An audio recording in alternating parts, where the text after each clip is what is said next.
souvent phénomène soo ko jëlee soo koy analyser soo ko deful ci globalité bi dafay indi jafe-jafe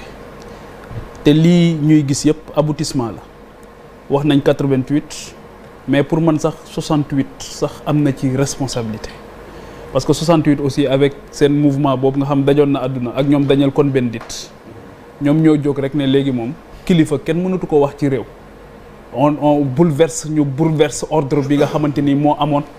daal ne léegi bu kenn déglooti kilifa amatul donc ça produit les effets que cela a produit un peu partout bien sûr avec ay spécificités mais produire na ay effets donc li ma jàpp mooy aussi école dañ ko jox responsabilité bu jéggi dayoo boo xamante ni amul ci benn réew boo xamante ni école dañ koy jox responsabilité boobu yépp pour man liy tabax li Diagne doon wax léegi liy tabax dégg jaañeen bu am solo moom jafe na mais jaañeen bi bu am solo la liy tabax nit école am na ci responsabilité environnement sociologique am muy famille am na ci responsabilité mais ngëm la foi aussi elle est importante pour man diine aussi dafa am solo ci nit gëm nit ki foog mu am lu mu gëm te loolu aussi dafay am solo même quand on parle de résolution des conflits souvent on occulte à dessein xawma inconsciemment l'impact même des religieux dans ce pays tey ji par exemple bu ñu tuddee en 88 ak yooyu ñëpp xam nañ ne Mame Abdou Aziz Sy Dabakh n'a jamais été aussi présent ci vie politique bi ak ni mu kii bi mu amoon yaa ngi dégg donc loolu aussi c'était extrêmement important et que su fekkee ne continuer nañ am état sax c'est parce que à un moment donné Abdou Diouf bi ñu ko affaiblir dëgg à un moment donné y avait d'un côté ku mel ni sëñ Abdou Lahad de l'autre côté ku mel ni Mame Abdou Aziz ñi nga xamante ni ñoom ñoo ko jàppale woon donc li ma bëgg a wax mooy dañoo am république boo xamante ni aussi ci tabax bi ñuy tabax dañ ne dañ ciy dindi la famille parce que léegi autorité parentale dañ koy remettre en cause totalement bëggatuñ sax ku am benn relation bi ak sa parent loolu tamit ci évolution la am te loolu jàpp naa ne tamit li nasaxal suñu société ci la bokk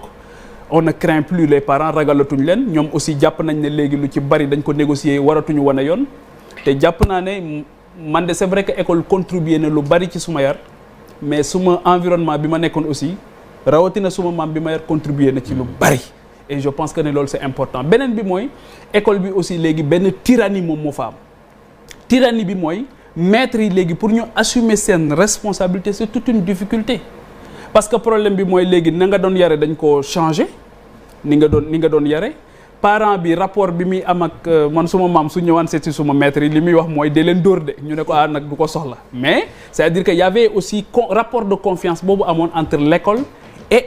la maison ba nga xamante ni on allait à l'école pour prendre mais c'était à la maison qu'on apprenait et que cette intelligence boobu war a am ci société bi loolu la ñu war di passante kenn ku ci nekk di assumer niveau de responsabilité am yaay ji li ko war ci doom ji ku papa ji li ko war ci doom ji ba mu dem école bu demee école di dem ak a ñëw nan lañ koy defaree parce que il faut que ñu koy dimbali parce que souvent nit pour man ñooñu yor xeer yi di sànni keroog ci stade bi yërëm leen moo gën yedd leen parce que en fin de compte da ngay gis ne coono bu métti la maa ngi doon wax léegi ne j'ai am naa ci explication parce que dafa am ñu ma ci woo wax ma lan moo xew ne li xew mooy y a des politiciens yoo xamante ni dañu jël xaalis ne dañuy feesal stade bi ñu ñëwee ba foofu ñoom ñu dugg bàyyi ñii ci biti ñu ne ñu leen di woo ñu ne mënuñoo dugg je peux bu ñu ma waxee mën naa egg sax ci détails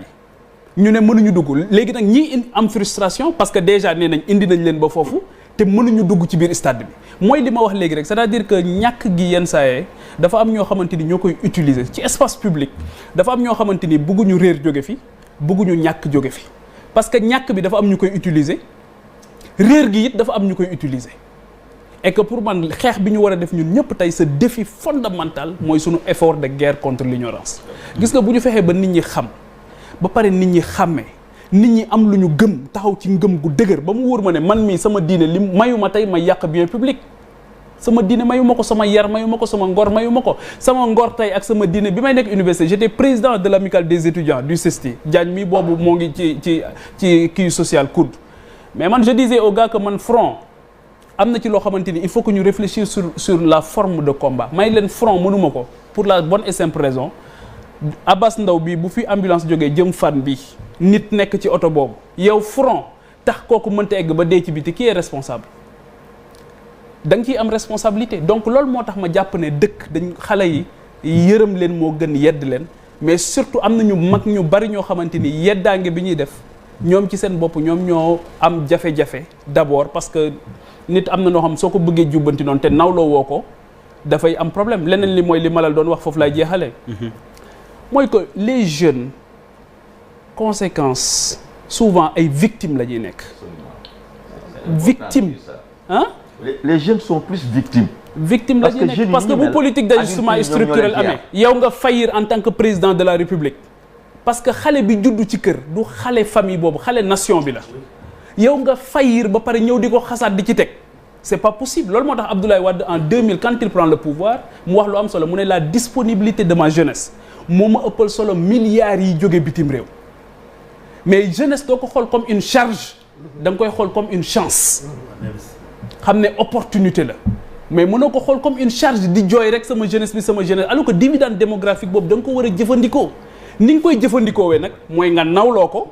formation aussi yitteel la ba mu am un capital humain boo xamante ni ci foofu nga koy kii parce que réew mi ku négliger jeunesse bi du ñu am li ñu bëgg parce que ñoom ñoo fi ëpp tey loolu la suñu borom dogal mais il faut qu'il soit une jeunesse formée une jeunesse très bien formée ci yar daal dafa am ñaari dafa am ay instances de socialisation te instance de socialisation yi ñaar yi bu ñu fonctionné wul mënoo am nit ki nga bëgg mënoo am jeune bi nga bëgg mënoo am adulte bi nga bëgg mooy école ak famille même diine ji ngay wax ci famille la sa famille yow diine ji sa diine ji nga am sa iman bi nga am sa pas-pas bi nga am sa maam moo ko ci def wala sa yaay donc ñaari instance yooyu il faut ñu fonctionner plus environnement bi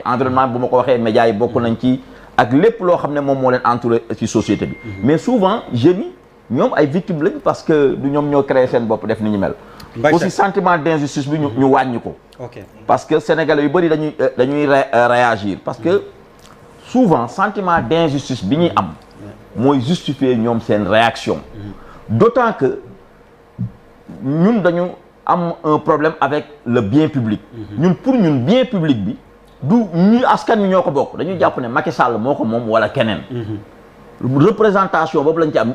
gone gi buy yàq wala étudiant bi buy yàq moom day jàpp ne li may yàq non yàqaluma ko askan wi ki jiite man moom laa koy yàqal parce que aussi bon ñi jiite également amuñu comportement boo xam ne pour la plupart du temps dina éviter nit ki ci ni mu leen gisee ñuy doxale ñu am sentiment d'injustice. Papis dinaa dellu ci yow non sa taxaw seetlu ci ban groupe stade bi groupe WhatsApp bi waaw ak